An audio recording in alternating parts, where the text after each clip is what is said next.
Hello and welcome back to HEMAFightBreakdowns. Today I'm going to be breaking down the finals match for the Albion Cup 2024 between Jamie MacIver and Miro Lahtela.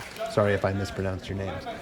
This was a really cool fight that actually happened a little bit ago. It was on my radar and my backlog for a while, particularly because we get to see a lot of really cool adaptations and a lot more fencing from Miro, who's a very high-level fencer from Finland. So he traveled quite a long way to be there. So let's get started. So for our first exchange, we have a bit of an obscured view. The judge unfortunately walks right in front of the camera. But from what we can see, peeking out from the right side, is that Jamie throws a very basic hand cut. From the audio, it sounds like it hits a lot of cross guard, but given the angle and the fact that someone was kind of in the way, it's a little hard to tell. But the judges did call it, so that's our first blood.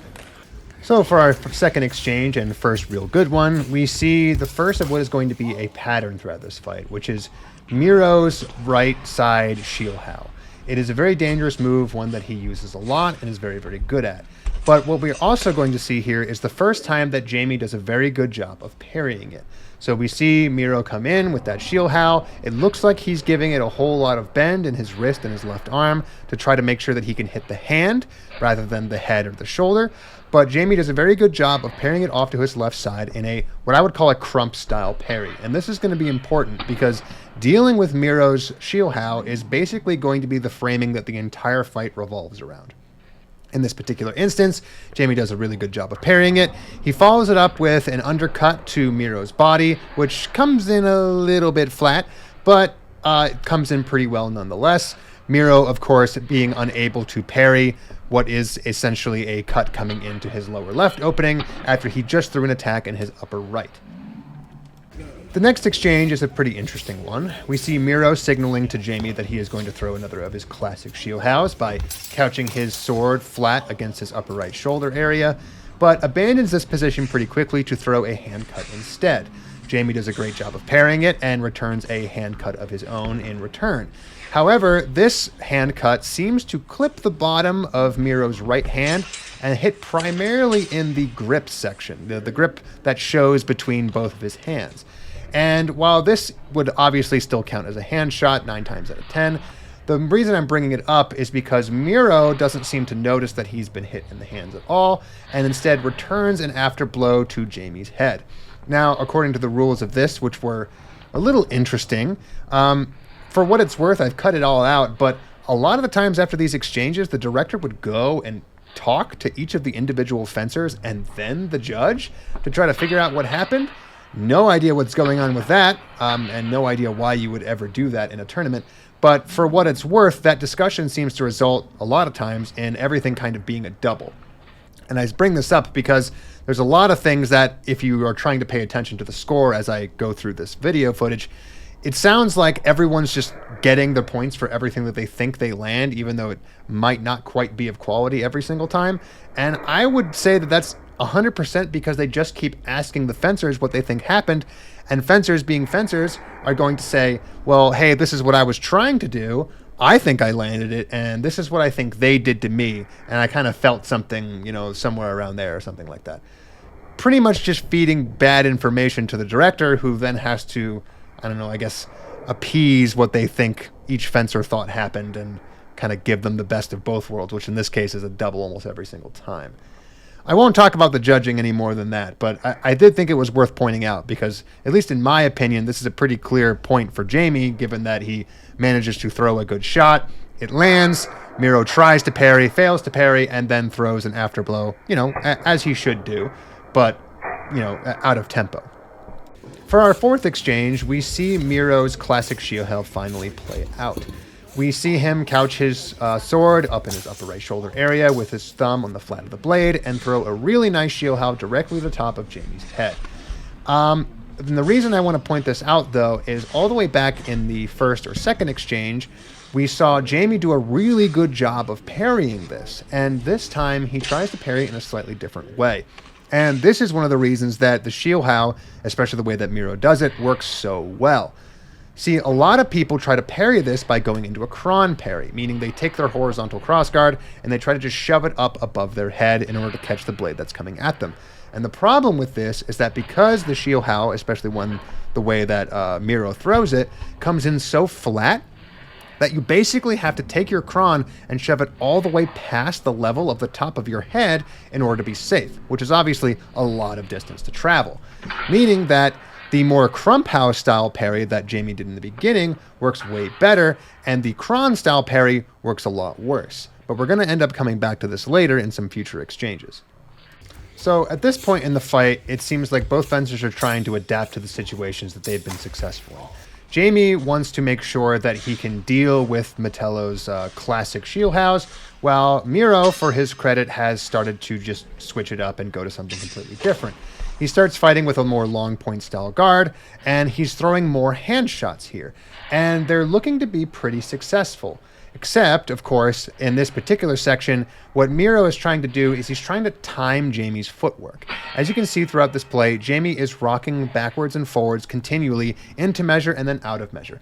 And this is a very common thing that people do in order to try to bait an overly aggressive response. Namely, of course, in this case, Miro's right shield how.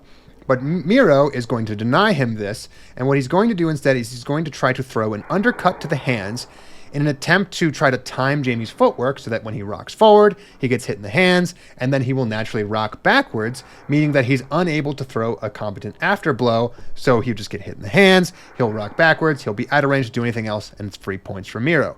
However, this doesn't go according to plan. Miro throws this underhand cut. However, at the exact same time as he does this, Jamie times him very well and predicts what he's going to do, and instead, right as he's about to rock backwards, instead throws a nice, snappy little point forward thrust directly to Miro's head, which maybe came in a little bit flat if it was a cut, but seems to scrape the front of the mask and get a significant amount of purchase in the afterblow there, so I have no problem calling it a little bit of a flicking thrust. The next exchange that we see is a little bit messy, but it's only messy because both fencers were applying some good sound tactics. And this is what I mean. So, as you can tell, up until now, Jamie has been standing in a somewhat interesting stance. He stands with his arms around the level of his left hip, but most importantly, he keeps his crossguard vertical, meaning that it's not covering his hands. And Miro has suddenly caught on to this. He sees the fact that his arms are open and throws an initial arm cut, sweeping around to his left side to try to clip Jamie's right arm or right elbow. And Jamie does a very good job of pulling his hands back and voiding them to make sure that he takes advantage of Miro's overextension and tries to hit him back. However, in this particular instance, Miro was not so overcommitted as to leave himself completely open, and Jamie, while trying to capitalize on that opening, commits a little bit too deep and finds himself in a position where he can pretty easily hit Miro, but he can also pretty easily get hit back at the same time. He attempts to throw an arm cut of his own, or at least something to the right shoulder of Miro, which Miro throws up a little bit of a parry, but mostly comes straight back down onto Jamie's head, resulting in an exchange where Jamie, for his credit, has done something very curious and very creative, but has ended up simply hitting the hand while getting hit in the head in response. For the next exchange, we see a bit of a reversal of something that happened earlier. I mentioned before that Jamie was attempting to cron parry one of Miro's shield house and wasn't quite able to make it to the level of his head. But here we see Jamie throwing the initial cut, and given the fact that it comes in at this 45-degree angle, we can now see a demonstration of why the cron parry can be so effective. Miro is simply cronning his blade directly up to the level about of his eyes, is able to stop the cut from Jamie, particularly because his cut is not coming on at the perfectly horizontal flat angle that Miro's shield house come in on. Because of that 45-degree angle and a little bit of bend in the wrists, Jamie is coming in at a slight disadvantage as far as being able to hit the primary target that he's aiming for, the head, through the cron parry that Miro throws. At which point, Miro gets his good cron parry off, scoops it up, and throws a low right Zverkow to Jamie's body, which is of course exposed because in trying to throw a cut to Miro's head, he has raised his hands up to the level of his shoulders, which means that he has exposed his ribs. For the next exchange, things get a little bit messy again, only this time they get messy for the same reason as before, because both fencers were using some pretty good tactics. What we see is Jamie come in for a hand shot, which is a little bit uncommitted, but I think in a case trying to probe out Miro's defenses. And Miro voids it, similar to what Jamie had done to him earlier. Only this time, when Miro throws his counter shot, he chooses to throw a kind of stop thrust to Jamie's right bicep, which, at least according to the footage, doesn't really seem to make great contact. However, after this thrust is thrown, Miro immediately realizes that he's maybe just a little bit too committed and does a fancy little Meyer footwork and tries to void the inevitable headshot that's coming for him.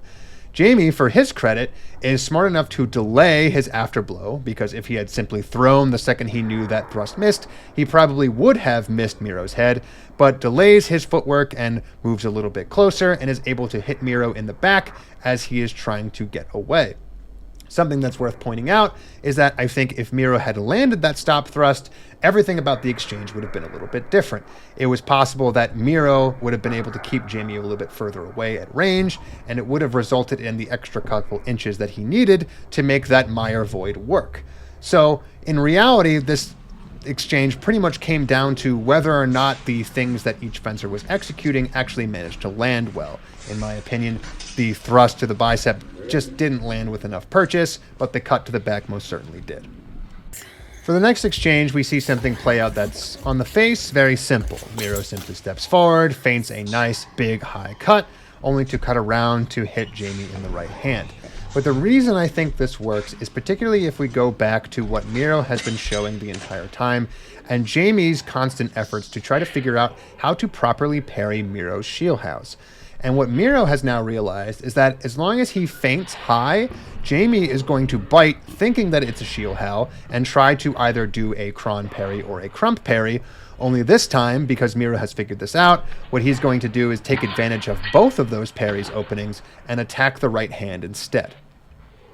So up until now in the fight, Miro has been more or less setting the pace by threatening Jamie constantly with the shield house that he likes to throw.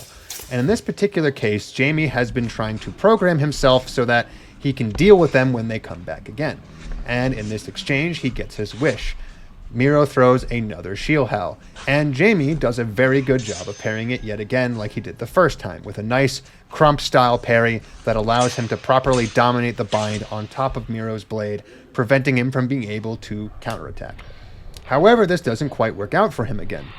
It looks like he tries to do the same kind of follow-up as he did the first time, throwing a right Zwerkow low a little bit to the hands, but Miro, with his commitment, has managed to get so close to him and is apparently so good at being able to pull out of these committed shield house that he manages to get his sword all the way up into his upper left opening again and parries the counterattack, only to then throw another shield how low and angled this time to Jamie's left arm, which does appear to bite pretty well. And what this shows us is that just because you may have a move that you're very good at doesn't mean that you can necessarily do it over and over again. But what it does mean is that if you have good pre-programmed follow-ups from that one move you love to throw, you can throw it all day and still get away with it.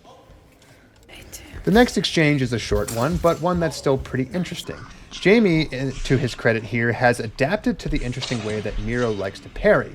Particularly, Miro parries by pointing his tip and his sword towards his opponent's sword and using the flat, perpendicular nature of his crossguard to make sure that he's always safe with the kind of shield that extends in both directions. But what that does mean is that there's always a little bit of an opening if he doesn't push his crossguard far enough to one side. So Jamie, realizing this, has thrown a cut and let it land into Miro's crossguard, only to then wind and pivot it into a thrust towards Miro's neck. And this does seem to land, although it gets a little bit of bad luck in that it sneaks underneath Miro's bib and makes it look a little bit more passé than it really was. But a really nice adaptation and a really nice play. At which point Miro throws the afterblow to Jamie's head, and it all kind of doubles out in the wash. We come now to the last exchange, and you hate to see it, you love to see it, the good old leg shot. Miro, who has been basically programming Jamie the entire fight to try to be wary of those high shield hows, comes in, fakes high, and just goes deep low, straight to the leg. To Jamie's credit, he does a pretty good job of trying to slip the leg, but just can't get it quite back far enough, only to find that now that he has slipped his leg, he is completely unable to come back forward and is unable to hit Miro in the response. So that's going to be it for this one today. If you'd like to see more reviews of fights or just some free sparring, feel free to send me some footage that you think I'd be interested in. And make sure to leave a comment down about how I'm dumb and stupid, because you'll be joined by dozens of very well-meaning people.